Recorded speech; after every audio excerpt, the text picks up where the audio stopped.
Racistas. Eu tinha 11 anos quando comecei o tratamento para a bulimia. Na época, o mundo dos transtornos mentais tratava as pessoas de forma diferente. Quando uma criança ficava doente, se presumia que tivesse problemas. O que ainda não se entendia é que muitas crianças doentes são como canários em minas de carvão, inalando passivamente as toxinas no ar de suas famílias, culturas ou ambas. Então fui separada, enviada para terapeuta e médicos que tentaram me consertar, em vez de tentar afastar as toxinas que eu estava respirando. Quando estava no ensino médio, uma terapeuta finalmente pediu para minha família participar de uma das sessões. Depois de alguns minutos, ela se virou para o meu pai e perguntou: "O senhor consegue imaginar como pode estar inadvertidamente contribuindo para a doença de Glennon?" Meu pai ficou muito irritado, tanto que se levantou e saiu da sala. Eu entendi o motivo. A maior prioridade do meu pai era ser um bom pai. Ele se prendia tanto à identidade de bom pai que não conseguia imaginar que poderia de qualquer maneira fazer mal à sua garotinha. Na cabeça dele, bons pais não contribuem para disfunções familiares. É claro que isso acontece o tempo todo, porque os bons pais ainda são seres humanos. Em retrospecto, vejo que nossa família tinha pensamentos sobre comida, controle e aparência que seria saudável que todos nós escavássemos, trouxéssemos à luz e dessemos fim a eles. Mas a recusa do meu pai de olhar para dentro significou que fiquei sozinha por muito tempo. Ninguém mais queria se virar do avesso, só eu.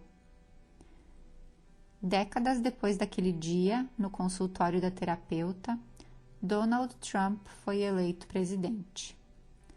Uma amiga me ligou e disse: "Isso é o apocalipse. É o fim do nosso país como conhecemos." Espero que sim. Apocalipse significa revelação. É preciso revelar antes de recuperar. Ah, pelo amor de Deus, chega de papo de recuperação. Agora não dá. Não, escuta. Para mim, parece que chegamos ao fundo do poço. Talvez isso signifique que finalmente estamos prontos para seguir em frente. Talvez agora possamos admitir que nosso país estava fora de controle. Talvez façamos uma reflexão sobre nossa moralidade e enfrentemos o segredo familiar, que não é segredo para ninguém, que esta nação, fundada com liberdade e justiça para todos, foi construída com o assassinato, escravização, estupro e julgo de milhões. Talvez agora a gente admita que liberdade e justiça para todos sempre significou liberdade para homens heterossexuais, brancos e ricos. Aí, talvez a gente consiga reunir a família toda ao redor da mesa, inclusive mulheres, gays, negros, além de quem está no poder, para dar início ao longo e difícil trabalho de compensar quem sofreu por isso. Já vi esse processo curar pessoas e famílias. Talvez nossa nação possa se curar assim também. Eu fui teimosa e presunçosa, mas tinha esquecido que sistemas doentes são feitos de pessoas doentes, pessoas como eu. Para ficarmos saudáveis, todo mundo precisa ficar presente e se virar do avesso. Nenhuma família se recupera até que todos os membros se recuperem. Logo depois dessa conversa com minha amiga, sentei no sofá da sala e chamei minhas filhas para se sentarem ao meu lado. Falei para elas: "Venham aqui, meninas." Elas se sentaram e me olharam. Eu contei que, enquanto elas estavam dormindo, um homem branco tinha entrado em uma igreja e matado a tiros 9 pessoas negras. Então, contei às minhas filhas sobre um menino negro, mais ou menos da idade do irmão delas, que estava voltando para casa a pé e foi perseguido e morto. Contei que o assassino disse que tinha achado que o menino tinha uma arma, mas que, na verdade, ele só tinha um pacote de Skittles. Ama perguntou: por que aquele homem achou que as balas do Trayvon eram uma arma? Acho que ele não achou isso de verdade. Acho que ele só precisava de uma desculpa para matar. Ficamos sentadas assim por um tempo. Elas fizeram mais perguntas. Eu me esforcei ao máximo para responder. Então, decidi que já tínhamos falado dos vilões o suficiente. Precisávamos falar de heróis. Entrei no meu escritório para pegar um livro em especial. Tirei o exemplar da estante, voltei para o sofá e me sentei entre as duas de novo. Abri o livro e lemos sobre Martin Luther King Jr., Rosa Parks, John Lewis, Fannie Lou Hamer, Diane Nash e Daisy Bates. Observamos as fotos das marchas pelos direitos civis e falamos sobre por que as pessoas fazem passeatas. Uma vez alguém disse que marchar é rezar com os pés, eu contei. Ama apontou para uma mulher branca segurando um cartaz, marchando em meio a um mar de pessoas negras. Seus olhos se arregalaram e ela disse: "Mamãe, olha, a gente estaria marchando com eles, que nem ela?" Eu me preparei para falar. É claro que sim, querida. Mas antes que eu pudesse, Tish respondeu: "Não, Ama, a gente não estaria marchando com eles naquela época. Afinal, não estamos marchando agora." Encarei minhas filhas, que olhavam para mim. Pensei no meu pai, no consultório da terapeuta, tantos anos atrás. Era como se minhas filhas tivessem se virado para mim e perguntado: "Mãe, você consegue imaginar como a gente pode estar inadvertidamente contribuindo para a doença do nosso país?" Uma semana depois, eu estava lendo o famoso ensaio de Martin Luther King Jr., Carta de uma prisão em Birmingham, e encontrei o seguinte: "Devo confessar que nos últimos anos tenho estado gravemente decepcionado com os brancos moderados. Quase cheguei à conclusão lamentável de que a maior dificuldade do negro em sua caminhada em direção à liberdade não é o conselho dos cidadãos brancos ou da Ku Klux Klan, mas o branco moderado, que é mais devotado à ordem do que à justiça, que prefere uma paz negativa, que é a ausência da tensão, a paz positiva, que é a presença da justiça, que constantemente diz: eu concordo com você nos seus objetivos, mas não posso concordar com seus métodos de ação direta." Foi a primeira vez que encontrei as palavras que definiam o tipo de pessoa que eu era no mundo. Uma pessoa branca que se imaginava estando do lado do movimento pelos direitos civis, porque era uma pessoa boa, que acreditava totalmente que a igualdade é correta. Mas a mulher branca que Ama apontara naquela fotografia não estava em casa acreditando. Ela estava participando. Quando olhei para o seu rosto, ela não parecia boa, parecia radical, furiosa, corajosa, assustada, cansada, determinada, majestosa e um pouco assustadora. Eu imaginava que era o tipo de pessoa que teria ficado ao lado do Dr. King, porque eu o respeito agora. Perto de 90% dos americanos brancos aprovam o Dr. King Jr. hoje. Porém, quando ele estava vivo e lutando por mudanças, só 30% dos brancos o apoiavam, a mesma porcentagem de americanos brancos que apoiam Colin Kaepernick hoje. Então, se quero saber como me sentiria sobre o Dr. King naquela época, não posso me perguntar como me sinto agora. Em vez disso, tenho que me perguntar como me sinto como Kaepernick agora. Se quero saber o que eu pensaria sobre Freedom Riders naquela época, não posso me perguntar o que penso sobre eles agora. Em vez disso, tenho que me perguntar o que eu penso sobre o movimento Vidas Negras Importam agora. Se quero saber como eu teria me comportado algumas décadas atrás, quando lutávamos pelos direitos civis, tenho que me perguntar como eu estou me comportando hoje, quando lutamos pelos direitos civis. Eu decidi ler todos os livros que conseguisse encontrar sobre raça e os Estados Unidos.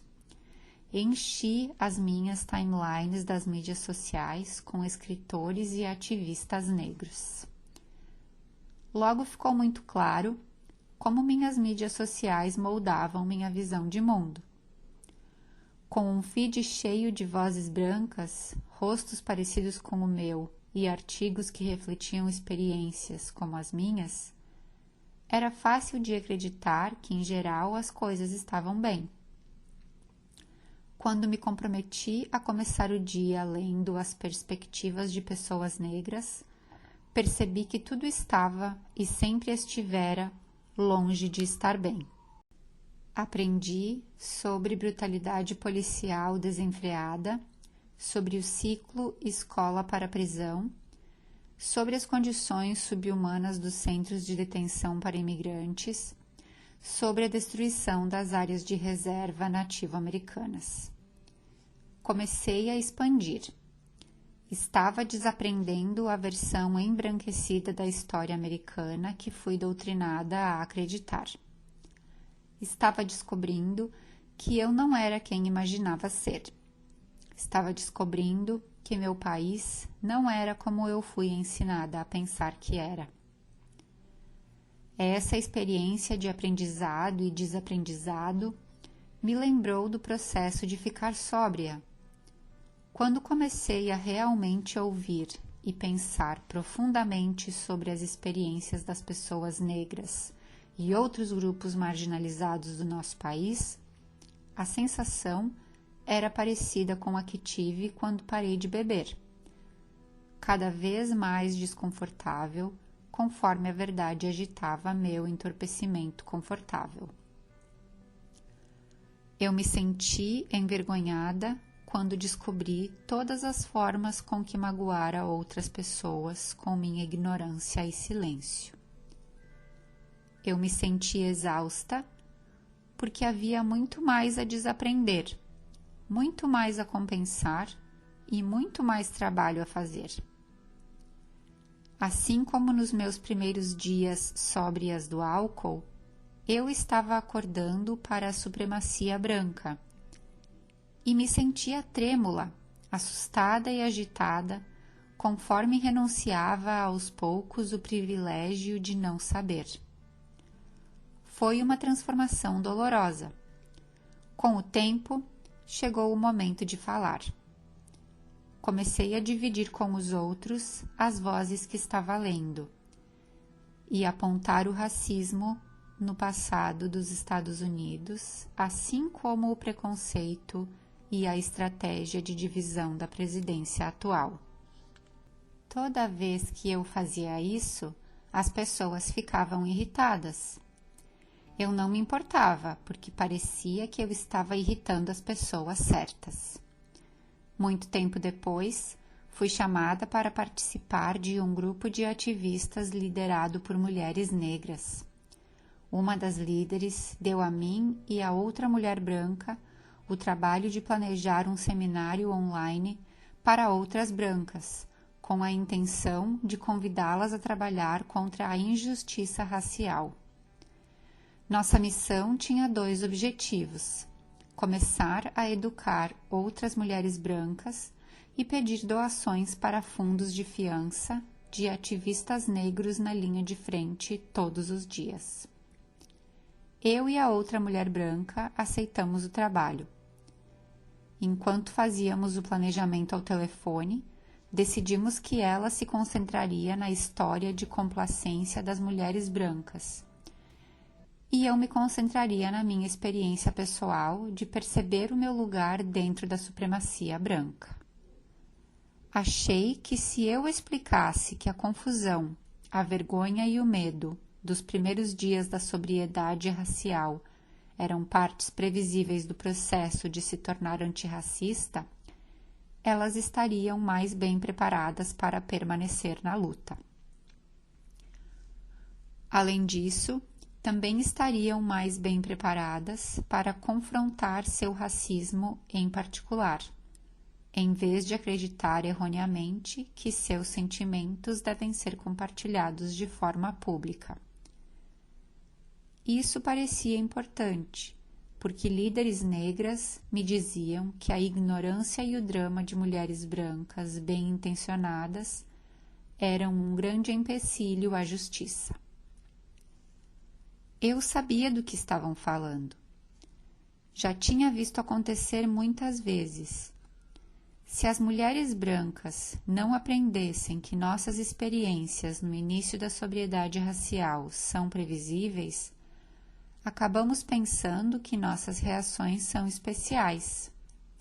Então, entramos nas conversas sobre raça cedo demais e queremos falar dos nossos sentimentos, da confusão que sentimos, das nossas opiniões. Quando fazemos isso, estamos nos forçando para o centro da discussão e, inevitavelmente, somos colocadas no nosso lugar, que é bem longe dali. Isso nos deixa ainda mais agitadas. Estamos acostumadas a ver as pessoas gratas por nossa presença, então não sermos apreciadas nos magoa. E nós insistimos. Falamos coisas como: pelo menos eu estou tentando, ninguém nem agradece, eu só sou atacada aqui. As pessoas ficam chateadas com isso porque estou sendo atacada não descreve o que está acontecendo de verdade. As pessoas só estão nos dizendo a verdade pela primeira vez. Essa verdade só parece um ataque porque fomos protegidas por mentiras confortáveis por tempo demais. Ficamos confusas. Sentimos que estamos sempre dizendo a coisa errada e que as pessoas estão sempre chateadas conosco por isso. Mas eu não acho que as pessoas ficam chateadas só porque falamos as coisas erradas. Acho que as pessoas estão chateadas e nós ficamos magoadas, frustradas e na defensiva porque caímos na armadilha de acreditar que a sobriedade racial tem a ver com dizer a coisa certa, em vez de se tornar a pessoa certa, e que estar presente se baseia em parecer em vez de transformar. A forma como nos apresentamos revela que ainda não estudamos e ouvimos o bastante para nos tornarmos a pessoa certa antes de tentar dizer a coisa certa. Somos canecas cheias até a borda e continuamos levando golpes. Se nos enchem de café, o café vai derramar. Se nos enchem de chá, o chá vai derramar. Levar golpes é inevitável. Se quisermos que o que derrame da gente mude, precisamos trabalhar para mudar o que há dentro de nós. Como eu entro no tópico racismo? É a pergunta errada no início da sua sobriedade racial. Não estamos falando de uma conversa em que você vai entrar publicamente, e sim uma conversão a que se render em particular. Quer estejamos nessa para atuar ou transformar, se torna evidente pela forma como ocupamos espaços. Quando uma mulher branca que está se destransformando aparece num local público, ela o faz com respeito e humildade, que é uma maneira de ser calma, estável e dócil. Não com uma vergonha dramática, porque autoflagelo é só outra maneira de chamar a atenção. Ela tem sentimentos, mas os questiona interiormente, em vez de impô-los aos outros, porque há um entendimento profundo do que o que ela sente é irrelevante quando pessoas estão morrendo. Eu tinha planejado dizer tudo isso no seminário online. Minha ideia era que podia preparar os participantes para os primeiros estágios de sobriedade racial, e que essa preocupação servisse os esforços mais amplos de justiça social do grupo de ativistas. Nós enviamos o planejamento do seminário para as líderes do grupo para que elas dessem suas opiniões e aprovações. Fizemos os ajustes sugeridos, depois fizemos as postagens sobre o seminário. Milhares de pessoas se inscreveram e eu fui dormir. Na manhã seguinte, acordei com a mensagem de uma amiga. Glennon, só checando como você está.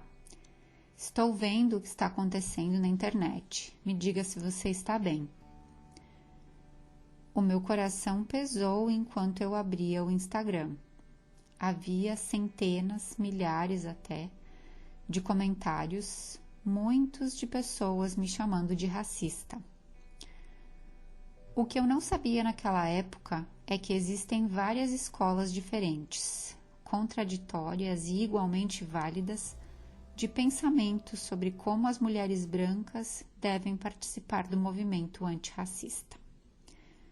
Uma delas, mulheres brancas, quando respondendo a e lideradas por mulheres negras, devem usar suas vozes e plataformas para chamar outras pessoas brancas para o movimento antirracista.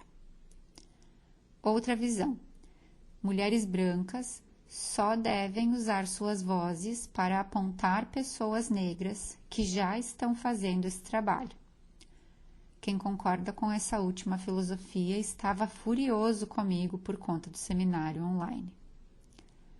Por que você está tentando ensinar alguma coisa em vez de indicar mulheres negras que já estão fazendo esse trabalho? Por que você ocuparia esse espaço nesse movimento quando tantas mulheres negras já se dedicam a isso há tempos? Oferecer um curso de graça é ganhar um dinheiro que poderia estar indo para educadores negros. Oferecer um espaço seguro para mulheres brancas falarem sobre raça é errado. Mulheres brancas não precisam estar seguras, elas precisam se educar. Você está cancelada, você é racista. Você é racista, Glennon. Você não passa de uma racista. Em todo lugar, a palavra racista. Eu fiquei chocada. Crítica não é novidade para mim. Afinal, eu anunciei que estava me relacionando com outra mulher durante uma turnê de palestras para o público cristão. Já fui ridicularizada e excomungada por várias denominações religiosas. Estou acostumada ao outro lado me odiar. Uso essas reações como uma medalha de honra. Mas o fogo amigo era novidade e era horrível. Eu me senti idiota e cheia de remorso. Também fiquei morrendo de inveja das pessoas que tinham decidido recusar essa oferta. Pensei na frase: melhor ficar quieto e deixar que pensem que você é um tolo, do que abrir a boca e fazer com que tenham certeza disso. Eu estava magoada, frustrada e assustada, porque não conseguia pensar em absolutamente nada que temesse mais do que ser chamada de racista. Era o fundo do poço. Por sorte, também aprendi muitas vezes que, embora o fundo do poço pareça o fim, sempre é um começo de algo. Eu sabia que esse era o momento em que eu teria uma recaída, com algumas doses de autopiedade e resignação, ou eu me comprometeria ainda mais com a minha sobriedade racial e seguiria em frente. Falei para mim mesma: respire fundo, não entre em pânico e fuja. Mergulhe, sinta tudo. Pare, imagine, deixe queimar. Com o tempo, comecei a me lembrar. Toda noite, quando eu era nova, minha família sentava no sofá do porão e assistia o noticiário noturno junta. Era a época da guerra contra as drogas. Eu morava nos subúrbios, mas nas cidades as coisas claramente estavam horríveis. As notícias insistiam que o crack tinha se espalhado por toda parte, assim como os bebês do crack e as rainhas do assistencialismo. Noite após noite, nós assistíamos a jovens negros serem jogados no chão, presos em massa, empurrados para dentro de carros de polícia. Depois do noticiário, o programa Cops passava. Junto com milhões de outras famílias americanas, a minha assistia à série Cops junta. Toda noite, eu via policiais, em geral brancos, prenderem, em geral, homens negros e pobres. Como entretenimento, a gente comia pipoca enquanto assistia. 30 anos depois do massacre de Charleston, a cidadezinha rural da Virgínia, onde meus pais moram, estava em polvorosa, tentando descobrir como responder às questões raciais, agitando a consciência da América.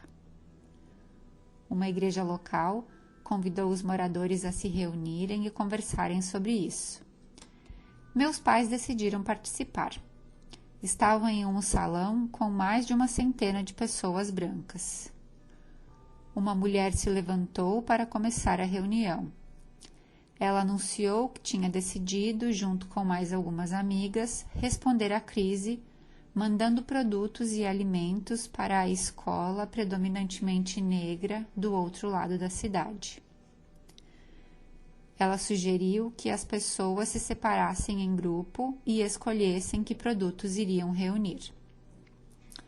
Os presentes suspiraram de alívio. Sim, uma ação externa, performance em vez de transformação. Nosso interior segue intocado. Meu pai ficou confuso e frustrado. Ergueu a mão. A mulher lhe deu a palavra. Ele ficou de pé e falou: eu não vim aqui para montar cestas básicas, eu vim aqui para falar. Fui criado em uma cidade racista do sul. Aprendi muitas coisas sobre pessoas negras que carrego na minha mente e no meu coração há décadas. Estou começando a entender que o que carrego não são simplesmente mentiras. São mentiras mortais. Não quero passar esse veneno para a geração dos meus netos. Eu quero tirar isso de mim, mas eu não sei como. Acho que o que eu quero dizer é que, no fundo, tenho racismo dentro de mim e não quero mais isso. Meu pai é um homem que passou a carreira inteira em escolas, defendendo crianças que não se pareciam comigo. É um homem que nos ensinou todos os dias que o racismo é ruim. Mas ele agora compreende que uma pessoa pode ser boa e ainda assim estar doente. Meu pai entendeu que existe uma coisa nos Estados Unidos chamada racista funcional e se tornou humilde o suficiente para entender que podemos ser pessoas boas, gentis, que defendem a justiça em nossos corações e mentes, mas, morando nesse país, somos envenenados pelo ar racista que respiramos. Ele ousou imaginar que tinha um papel na nossa família americana doente. Estava pronto para queimar a identidade de pessoa branca boa e disposto a permanecer presente e a se virar do avesso. Eu sou feminista, mas fui criada em uma cultura sexista. Fui criada em um mundo que tentou me convencer, através da mídia, de organizações religiosas, de livros de história, da indústria da beleza, que corpos femininos valem menos do que corpos masculinos e que certos tipos de corpos femininos, os magros, altos e jovens, têm mais valor do que outros. As imagens de corpos de mulheres à venda, a enxurrada de corpos de mulheres emaciados considerados o ápice do sucesso feminino e a mensagem generalizada de que mulheres existem para agradar aos homens está no ar que eu respiro. Eu vivia em uma mina e a toxina era a misoginia. Fiquei doente por isso. Não porque sou uma pessoa ruim e machista, mas porque estava respirando o ar misógino. Eu desenvolvi bulimia e levei a vida inteira para me recuperar. O ódio próprio é mais difícil de desaprender do que é de aprender. É difícil uma mulher ser saudável em uma cultura que ainda é tão doente. É a maior vitória de uma mulher encontrar uma forma de amar a si e as outras mulheres em um mundo que insiste que ela não tem esse direito. Então, estou me esforçando muito para manter minha saúde e integridade todos os dias. Sou uma defensora da igualdade para todas as mulheres, porque no fundo eu sei a verdade. Eu sei para que o meu corpo existe. Não é para uso dos homens. Não é para vender coisas. É para amar, aprender, descansar, lutar por justiça. Sei que todos os corpos na Terra têm o mesmo valor incalculável. Mas mesmo assim, ainda carrego o veneno em mim. Ainda tenho todos os preconceitos que me foram inoculados por décadas. Todos os dias eu ainda luto para amar o meu corpo. De todos os meus pensamentos diários, 50% são sobre o meu corpo. Eu ainda subo na balança para verificar o meu amor próprio. E é provável que subconscientemente ainda julgue que uma mulher magra e jovem valha mais do que uma mulher velha e gorda. Eu sei que muitas vezes a minha primeira reação não é o que há de selvagem em mim, é o reflexo da minha dominação. Então eu posso corrigir esse pré-julgamento incorreto, mas ainda é preciso um esforço deliberado. Nós nos tornamos o ar que respiramos.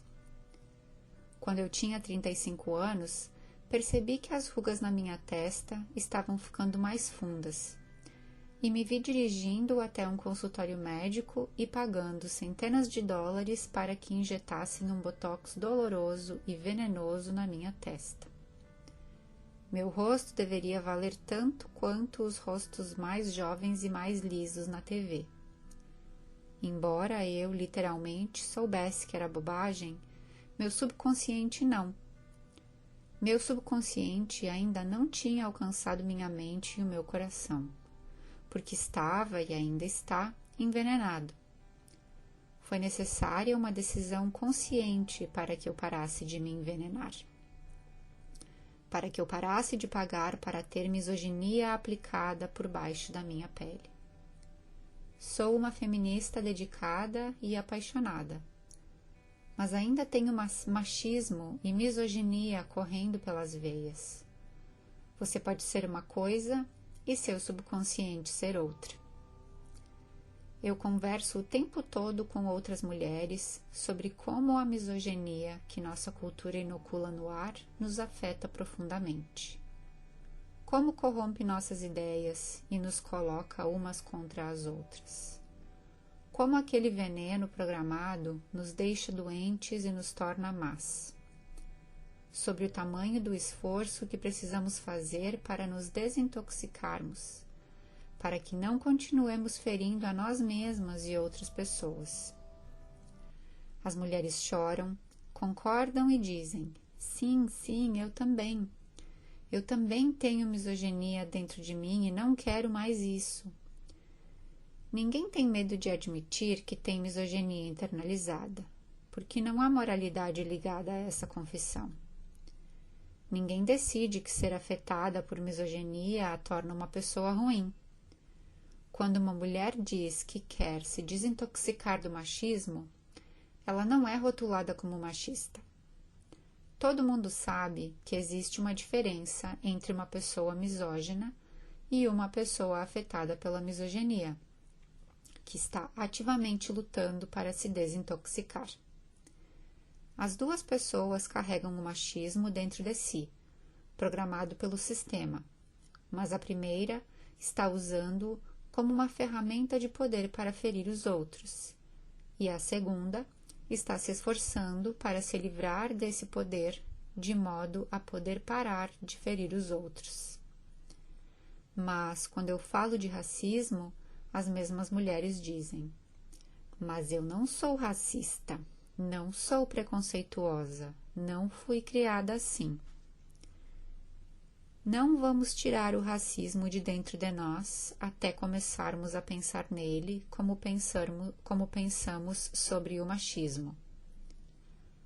Até considerarmos o racismo não como apenas uma falha pessoal, mas como o ar que respiramos.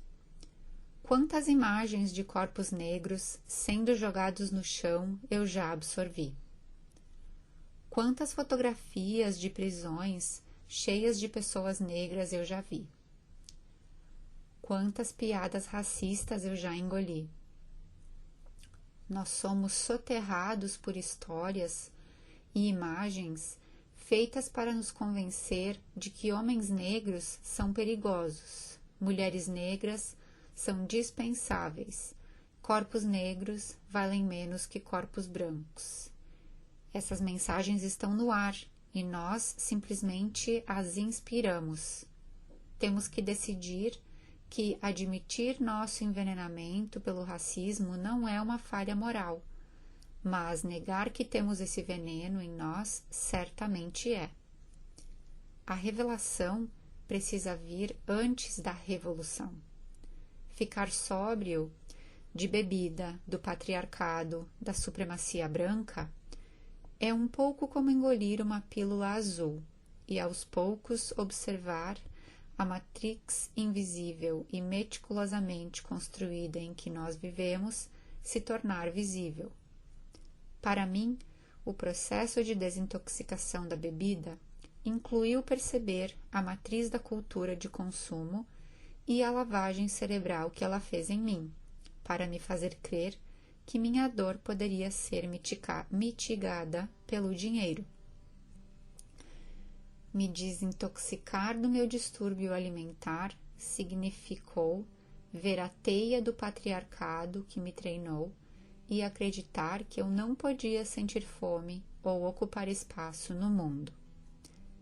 Me desintoxicar do racismo está me fazendo abrir os olhos para a elaborada teia da supremacia branca que existe para me convencer de que eu sou melhor que negros, latinos e outras minorias étnicas. Nos Estados Unidos, não existem dois tipos de pessoa, racistas e não racistas. Existem 3 tipos de pessoa: as envenenadas pelo racismo e que ativamente escolhem espalhá-lo, as envenenadas pelo racismo e que ativamente escolhem se desintoxicar, e as envenenadas pelo racismo que negam sequer a existência dele dentro de si. Decidi que as pessoas me chamam de racista estavam certas. De novo, decidi que as pessoas que me chamaram de racista estavam certas. E erradas também. Eu sou o segundo tipo de pessoa. Uma mulher branca que chegou à conclusão de que o motivo pelo qual as pessoas me chamam de racista, quando decido falar sobre racismo, é porque estou colocando a cara à tapa e assumindo que tenho isso dentro de mim. Pelo que falo e pelo que eu não falo, pelo meu modo de falar, eu exponho meu racismo interior. O que as pessoas estão vendo e apontando em mim é a verdade. Cada pessoa branca que se coloca e diz a verdade, por ser o seu dever como membro da nossa família humana, vai ser chamada de racista. Ela precisará aceitar que os outros vão discordar disso, e com todo direito. Ela precisará aprender a resistir à raiva de todos, sabendo que muito dessa raiva é verdadeira e real e necessária. Ela vai ter que aceitar que um dos privilégios que está deixando queimar é o seu conforto emocional. Vai ter que se lembrar de que ser chamada de racista não é a pior coisa do mundo. A pior coisa é esconder o seu racismo para permanecer segura, saudável, amada e confortável enquanto outros estão sofrendo e morrendo. Há coisas piores do que ser criticada, como ser covarde, por exemplo. Eu tenho medo de colocar esses pensamentos em um livro que só vai estar nas mãos de alguém daqui a um ano.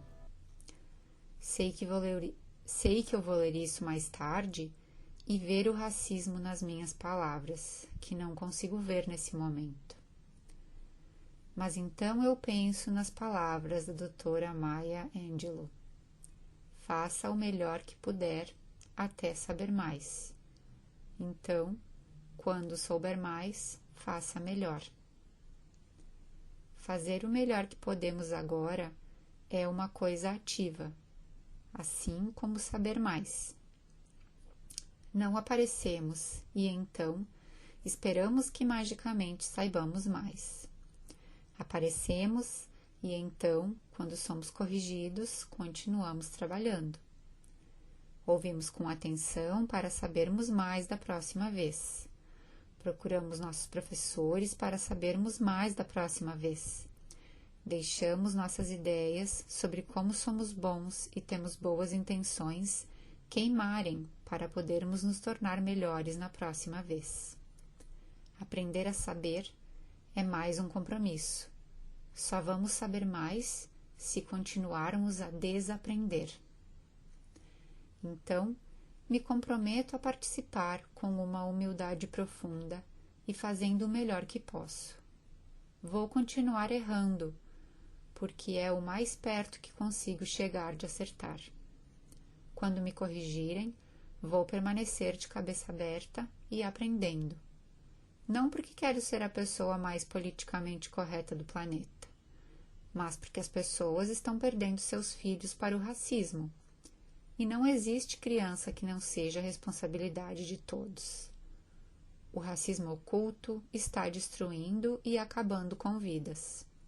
Está fazendo policiais matarem homens negros 3 vezes mais do que homens brancos. Está fazendo políticos limitarem investimentos em água potável e envenenarem crianças. Está fazendo médicos permitirem que mulheres negras morram no parto de 3 a 4 vezes mais do que as brancas. Está fazendo profissionais da educação suspenderem e expulsarem alunos negros 3 vezes mais do que estudantes brancos. Está fazendo juízes prenderem usuários de drogas negros quase 6 vezes mais do que usuários de drogas brancos. E por causa da minha complacência com esse sistema que desumaniza os outros, ele está me desumanizando. O fato de que esse veneno do racismo nos foi inoculado pode não ser nossa culpa, mas tirá-lo de nós certamente é nossa responsabilidade. Então, quando chegar o momento, seja na sua família, na minha comunidade ou no meu país, quando a energia mudar e me perguntarem: você consegue imaginar como a gente pode estar contribuindo para a nossa doença? Eu quero permanecer presente. Quero sentir, imaginar, ouvir e trabalhar. Quero me virar do avesso para fazer o ar circular.